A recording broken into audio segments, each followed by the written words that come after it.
Gumawa nga pala ako ng traditional na leche flan gamit ang 20 pieces na itlog ng itik.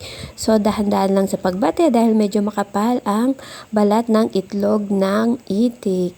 And then hahaluin lang natin yan ng dahan-dahan. At ilagay na natin ang 2 pieces, 2 can ng condensed milk at 2 cans ng evaporated milk.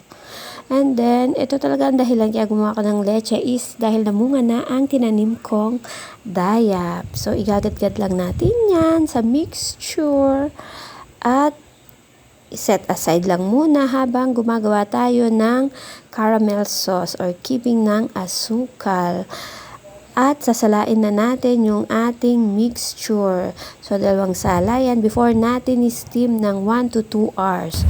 So, optional lang to. Pwede natin yang i-turbo. So, kami usually is tiniturbo namin yan para lalong maging smooth. Ito na po ang ating leche flan. So, ito kakagaling lang sa turbo. So, after natin i-steam yung leche flan, so, pwede natin siyang i-turbo para mas lalong manangnang, mainin, parang kanin, ganon. Para lalo siyang lutong-luto, matanggal yung mga moist. Kahit na binalutan natin siya ng aluminum and plastic. So, meron pa rin pag moist.